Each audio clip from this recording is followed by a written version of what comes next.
Marita, Web Mistress of the Dark. Today I'm going to show you how to make some impressive carved stone walls. Make sure you've finished all your carving detail before you paint. And I finished carving all that you saw before around the top, and I've done some accent around the arches the whole way, and I've done all the mortar lines for my stone block. So I'm ready to paint. Now for most of my other foam projects until this year, I hand painted with a brush.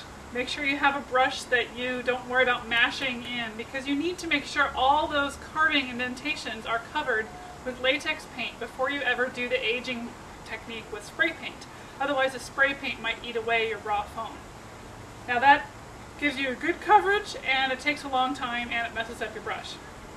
If you're going to be doing a lot of painting of these base coats on foam, you might want to invest in a sprayer like I have finally.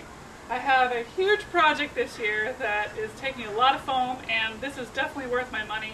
This model is about $100. I got it for some, the discount as well as when I shopped online. So this is working really well. It's loud. You want to do it outside because of the overspray, and definitely lay down tarps so you don't get your grass completely the base color.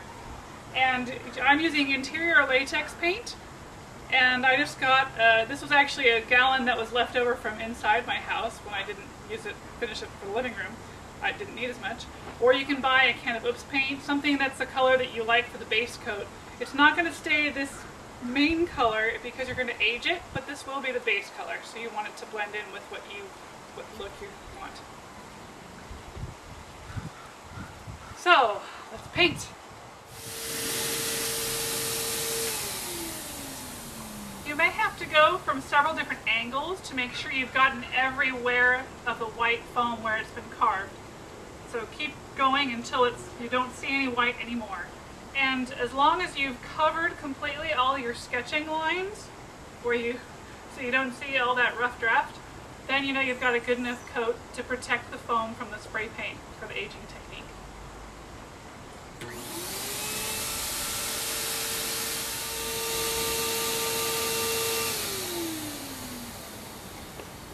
There you go.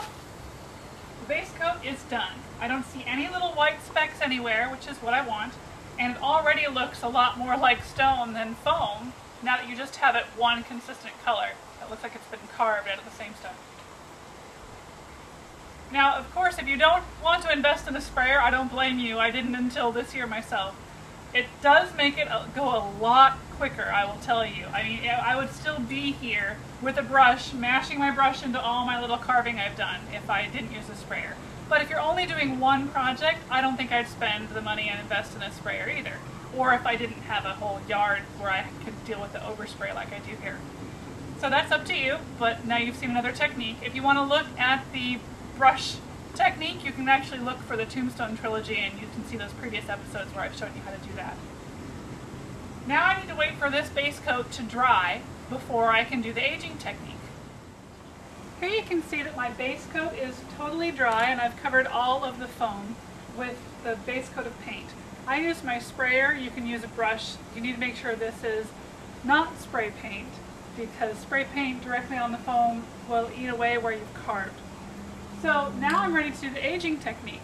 And this I am using spray paint still, because the way this is a little dust, fine dust that's airborne, and it's that dust that's going to mix with the water and dribble down and make it look like centuries of soot. So that's what we like.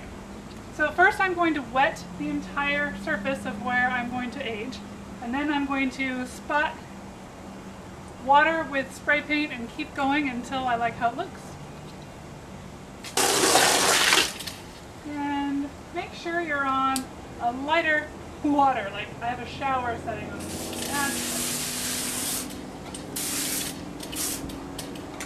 Okay.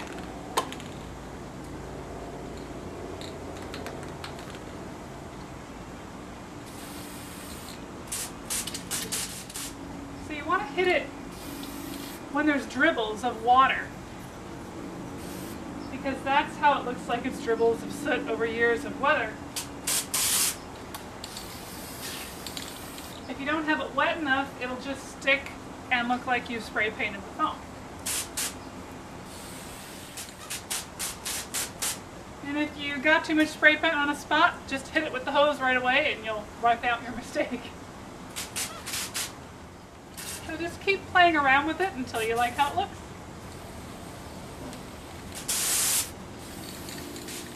Obviously make sure you're set up in an area you can make a big mess. I like doing this directly on my grass because the extra water doesn't hurt it. It's such a tiny bit of spray paint that's actually getting down to the ground, so that won't hurt your grass either.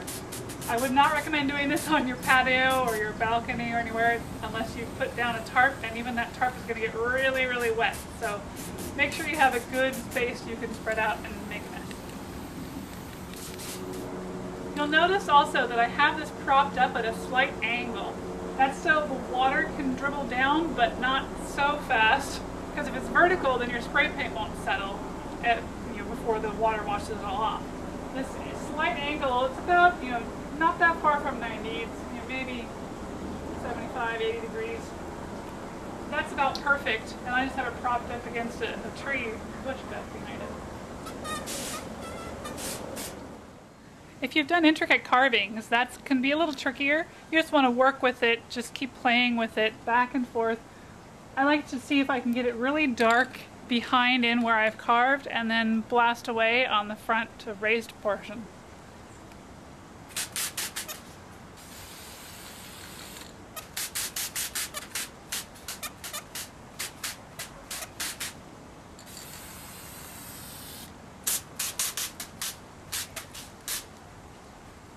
You can see I'm not just doing it once, I'm going over and back again to the same places over and over. After it dries a little bit, that gives me a layered effect. That looks like it's even more time has passed, building up layers and layers of dirt over the centuries. I'm using brown spray paint because I have a warm stone look I'm using, because that matches my house color because it's a tan house.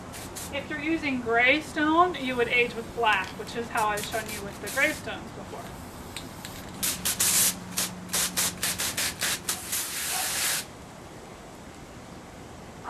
Well, I could keep going forever, but I think this is about done. There is a carved stone wall for you. You can put these anywhere you can think of for your decor.